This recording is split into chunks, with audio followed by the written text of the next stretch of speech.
blind, but then I could see you, and it's very appropriate for what I'm about to say right here. I spent the majority of my life blind. But I wrote a little something out. If y'all can't hear me in the back, just holler at me and I'll speak up a little bit. But wrote something out, preparing for this, and I think it's appropriate. I titled it The Hard Way, because that's how I got to learn, the hard way. But like the pastor said, my name's Matthew Green. I'm from Carlisle originally. Give you a little background on me. I was addicted to drugs throughout my 20s and before in my late teens. I've been to several rehab, AA, NA meetings, programs. I was trying to get off these things. You know, I was addicted to pills. You know, and it's pretty tough, but there's a way. They controlled my life. During these times, I've had the opportunity to see many people get up here and testify, and many recovering addicts. And they always had one thing in common, it seemed like, that I didn't have. And they had some kind of traumatizing abuse that pushed them into drug use, habitual drug use. Mm-hmm. Well, as I look back on my life, I couldn't see it. I didn't have a rough childhood. I had a good childhood. I just couldn't put together where that really pushed me into that. Now I got my butt busted as a kid. Anybody else get your butt busted as a kid? Good, then you'll know what I'm talking about. And I admit I was a testy kid. There wasn't too much that my parents didn't get to deal with when I was a kid. I mean, at that point, it seemed like abuse, but when looking at it now, it was just good parenting. But, I mean, I can see it now. I was 4 years old, you know, me playing in the living room with Ninja Turtles and getting mad at one of them and chucking it across the room. I wanted to break my mom's favorite picture frame. Her grabbing a belt and chasing after me and saying, "Matthew Thomas, get back here. You can get it the easy way or the hard way." That's my mom's famous words, the easy way or the hard way. Well, you can bet I wasn't coming out for the easy way. Amen.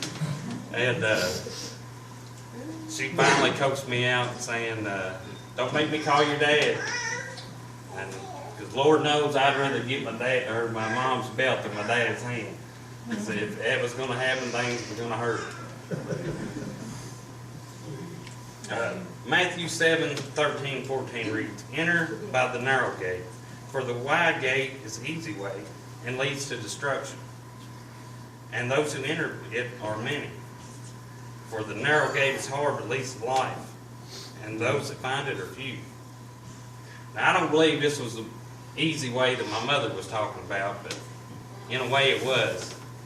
You see, as I'll go on through life, I see actually that the narrow way is actually makes life easier.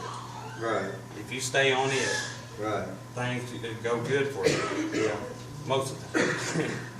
And that wide gate is the ways of the world, which leads to destruction. I mean, we've all been born. I mean, that's where it's led us to.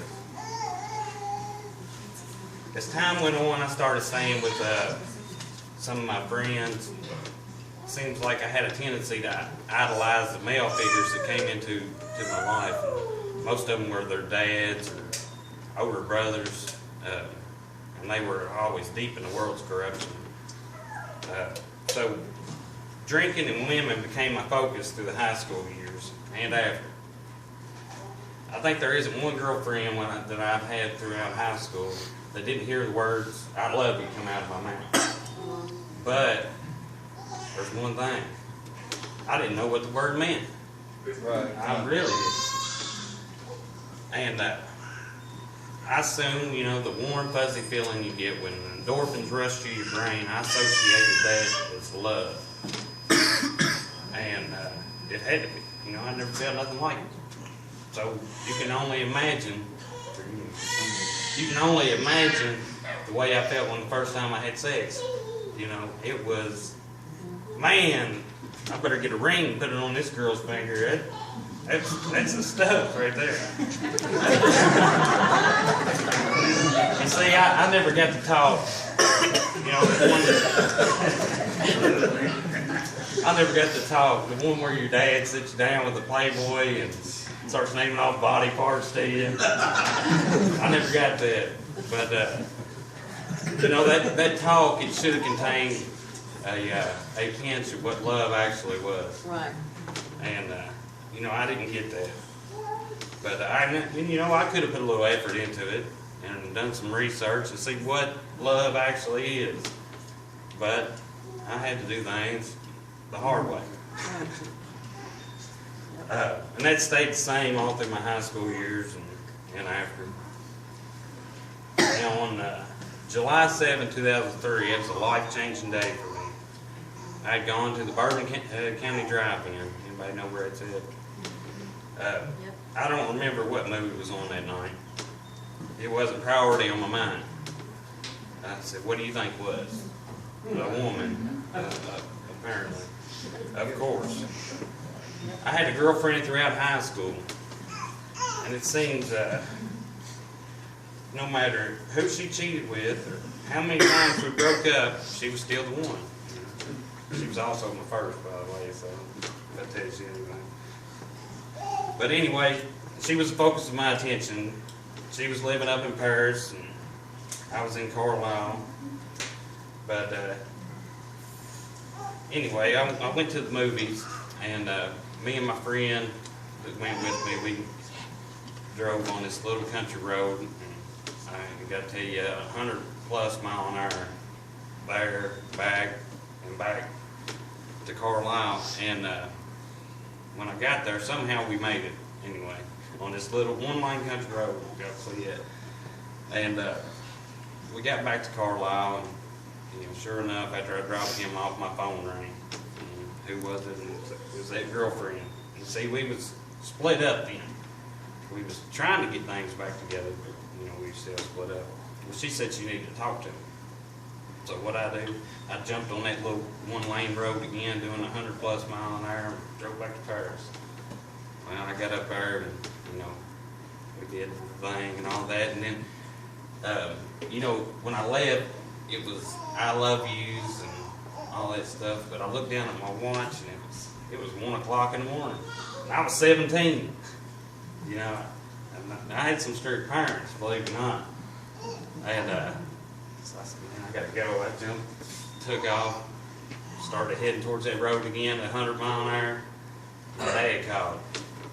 He said, Matt, where you at? I said, I'm up here at Ginger's house. Well, get your AWS on now. And my dad didn't cuss. So I knew he was about ready. He's going to bring some pain there. So I really put the pedal to the floor then. And I went down that road again, doing 100 weight plus. And finally I got a ding on my phone. And it's a text message from that girl where I just had left. And she went on to tell me how I was going to college and how much she didn't want to be with me at that point in my life. So my extreme high I got from healing my broken heart, getting back together, was demolished. So I was a mess. I was driving 100+ mile an hour to get home, and now I had a new complication. I was texting on my phone.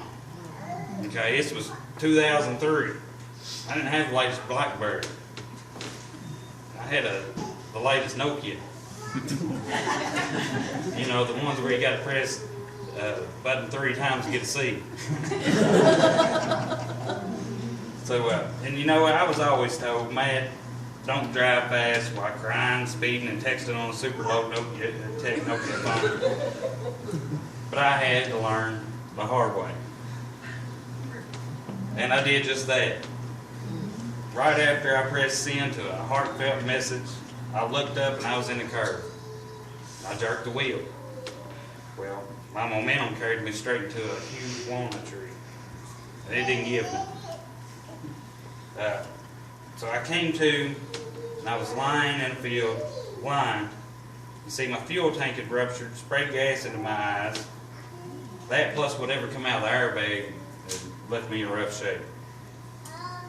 But and I was lying face down on the ground, and I got to feeling around. I went to move my leg. The top part of my leg was moving. It was grinding against the bottom part of my leg, on my hip. So I started feeling around. Well, I felt around, and I found my foot right here on above my hip, laying face down on the ground. So I knew I was in bad predicament. But, you know, they say that God shows himself to you when you need him the most. Well, I believe he definitely showed himself to me that night. About a mile up the road, there was a house. And in that house was a man. That man was unable to sleep that morning. That man got up to get a drink of water. That sink had a window above it. That window faced the direction where I wrecked. My wreckage had caught on fire and shot up a walnut tree. That man getting a drink of water a mile up the road at the window that faced my wreckage, seen the flame, and came to investigate. He found my wreckage, heard me screaming, pulled me away from the burning wreckage, and called the ambulance. This experience brought me to one of my first experiences with pain pills. These also brought a warm, fuzzy feeling. So I thought, well, they must be good too. Soon after, I went to college, where it didn't take long till I was schooled on every way to experience everything a pill had to offer. And of course, it started the collapse of my future. It wasn't long till I flunked out of college and started digging myself deeper into criminal activity. Did any of you ever meet that person that wasn't good for you? Well, a few eventually, or uneventful years later, that girl I met, I wasn't interested in that point of pursuing anything more than a good time. We had started talking when her mother had found out that I built a big reputation as a drug head. Soon after, she kicked her daughter out. And I felt it was my obligation to provide for her, even though I couldn't even provide for myself. So I immediately moved into my grandmother's rental property, where I had no bills, and a few drunken, pill-induced, birth control-free nights later, I heard the words, "Matt, I'm pregnant." And I blame this on the way I was raised, hearing the words. That Christmas, I proposed to her. Of course, it was the right thing to do, so I had been told. So later on that next year, I had my next life-changing experience, the birth of my child. I felt a lot of feelings I'd never felt before, but still confused about what love was. I struggled with did I love my daughter or not? I really had the want to do the right thing by her, but as I'm sure you know, the want to isn't enough. No, it's not. No, it's not. I went on bouncing from job to job, and wasn't long before I had gotten caught at one of my many criminal activities. And I got another new experience, jail, which brought all kinds of new levels of frustration, including this girl I had just married doing what any broken person would do, sleeping with my best friend. Next, after several times being incarcerated, I got the chance to come here to Shepherd Shelter. I don't remember if it was just to get out of jail or not, but somewhere I had to want to get off though. I kept one thing in mind though. I just had to get high that one more time so I could say my last one was my best one. Right. I'm sure you know that don't work. No. I thank God that I had enough sense to listen to a few things while I was here. One key thing stands out to me that I learned here, and that's that I had the right to feel emotion. It was God given, but I got to choose how to react to that emotion. What? You don't have to react on emotion? I was for sure that if someone ticked me off, that warranted a huge reaction on my part. Or if I felt the sexual attraction to someone, I had to act on it. I mean, you only live once, right? No, we only get one chance to live. That's right. Don't buy into that YOLO crap that's going around right now. It's something else. Now, I was still under the spell of my ex-wife, and I told her I was done with pills. She told me that she was too, even though the stories I heard were contradictory. So, one visitation day up here, I decided to exercise my right to drug test anyone that comes to visit, which was a beautiful thing in my situation. And sure enough, my ex was spending the visitation out there in the parking lot. Just another attempt at God trying to remove these blinders from me.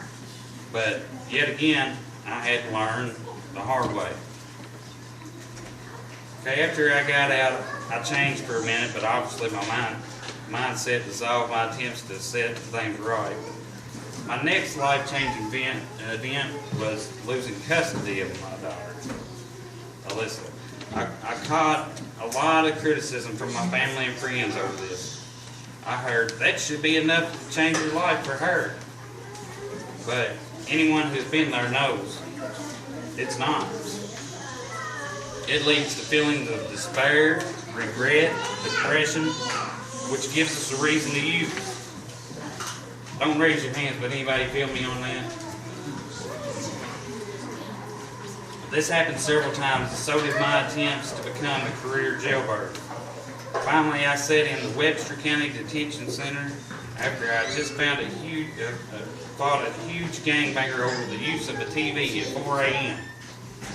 Battered and bruised, I said to myself, Matt, you're 25 years old. And then I kept saying to myself, or you can't keep doing this.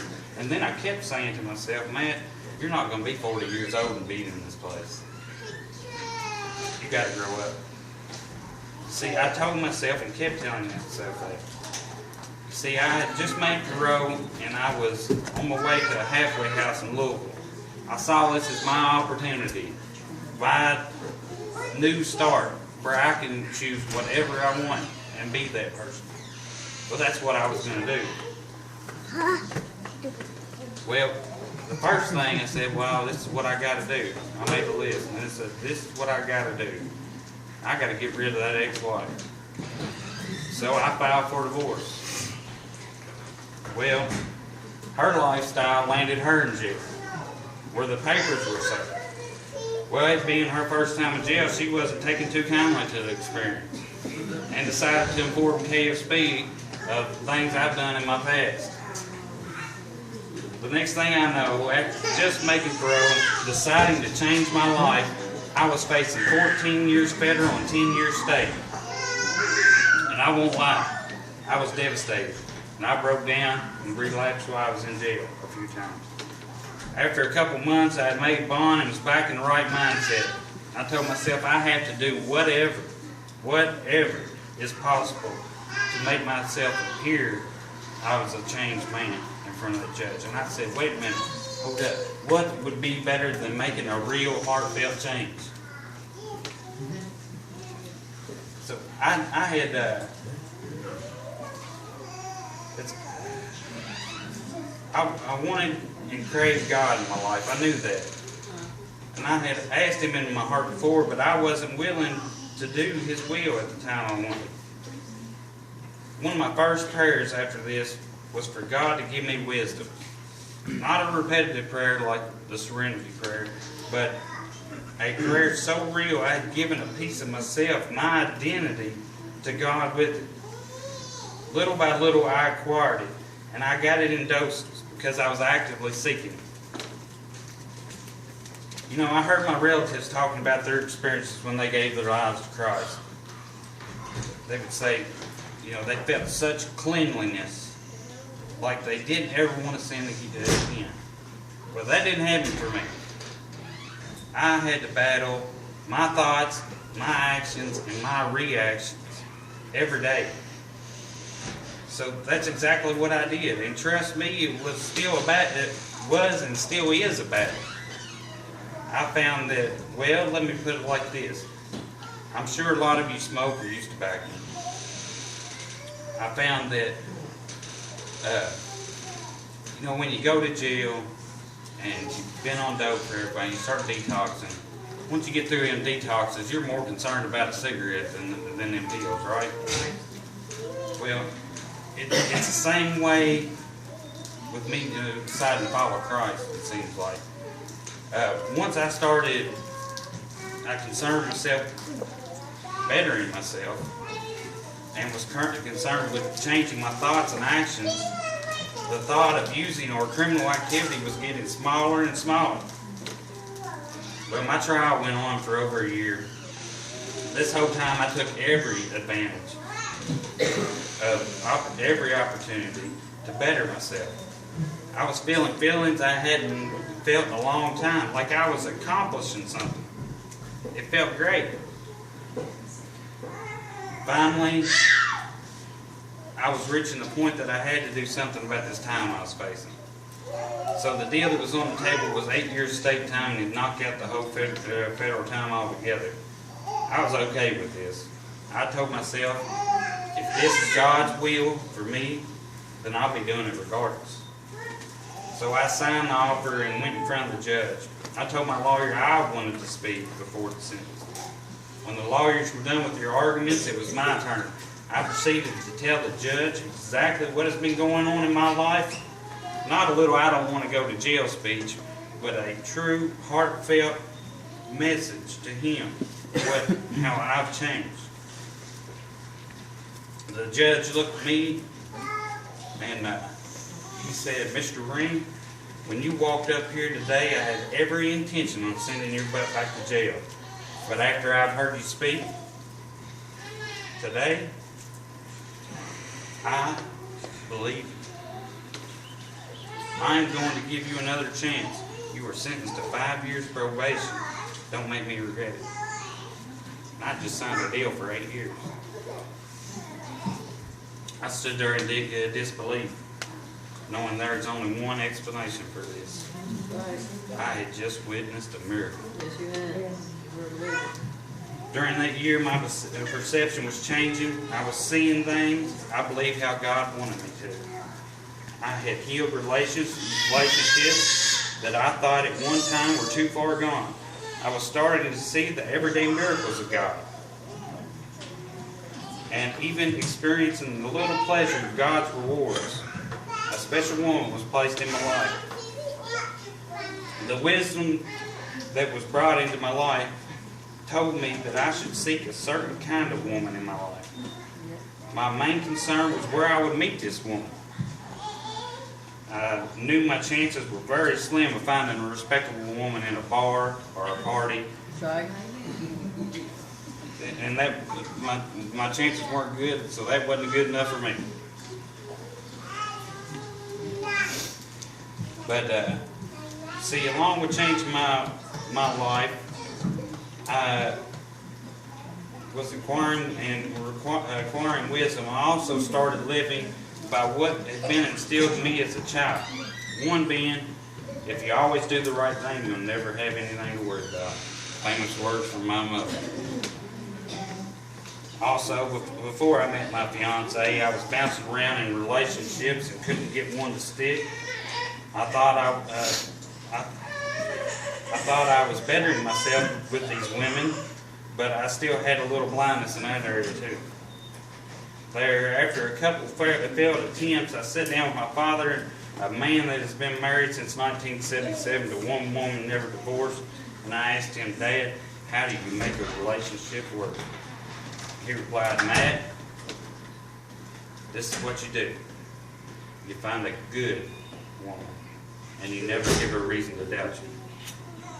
Holy crap, a revelation. I had been through all this headache and torture. The whole time all I had to do was ask my dad.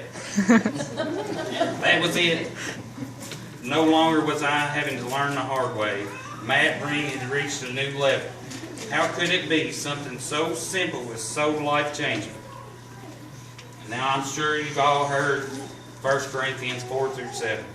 Before, if not, it reads, love is patient, love is kind, it does not envy, it does not boast, it is not proud, it does not dishonor others, it is not self-seeking, it is not easily angered, it keeps no record of wrongs, love does not delight in evil, but rejoices in the truth, it always protects, always trusts, always hopes, always preserves. Right. I heard it many times. And I was very confused on what love was still. See, I thought these were the byproduct of love, not the makeup. This was ground shaking. And what information led me to a successful recovery and delivered me from a life full of hardship and transformed me. My love life went in the right directions. My finances, my family life, and my relationship with God all headed for success, it seemed. But I still had one problem. I would drink on occasion. I wasn't an alcoholic. Never had a problem stopping. I could do this, I told myself. Well, God decided to teach me one more lesson. November 11, 2012, I decided I would go out with some buddies from work. I had planned on having a good time, then retiring to a hotel room when we were done. And I had met them in Lexington and rode with one of the guys that came. I had way too much to drink that night, and at some point it was decided that we should go to a strip club. I don't remember why I decided to leave that strip club, but I guess it just wasn't for me that night. I decided I would get a cab and return to my vehicle. There's only one problem. When I was getting out of that cab, I was so drunk, I dropped my wallet in the cab. So he let me out, took off. Well, I made the awful decision to drink and drive at night, and not just drink and drive. I drove from Lexington to Carlisle. I made it almost to Millersburg before I passed out, ran off the road, and was ejected from the vehicle. The ambulance reported to the hospital I would be DOA upon arrival, but there was still a bit of life left in me. I was flown to UK. They prepared my family for what to be expected. If I made it, I would have awful brain damage and was very likely to be a vegetable. My family and my girlfriend at the time, who lived in California, by the way, were devastated. Now, there's only one reason I didn't die that night. It's God's plan for me. You see, He gives us many ways to build our stories. I don't know if you guys know the story that John 5 speaks of, but I've grown very fond of it.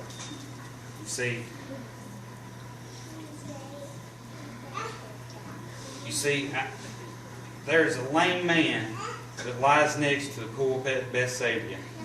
There were crowds of people that gathered all around. Ever so often, an angel would come down and stir the water, and the first one in would be healed. Jesus came to the pool and saw a lame man laid next to it. He could see the man had been there a long time, and he asked the man, "Would you like to be healed?" And he says, "Yes." Then Jesus says, "Well, rise, take thy bed and walk." See, it stood out to me. He could have just said, "Get up and walk." But he said, "Take thy bed and walk." What I take from this scripture, we have to choose to be healed and ask Him. He said many times, those who seek will find. But just as importantly, that bed is the man's story. God gives every one of us a story. My story may be made to reach you, or maybe not. Yours story may be made for somebody else.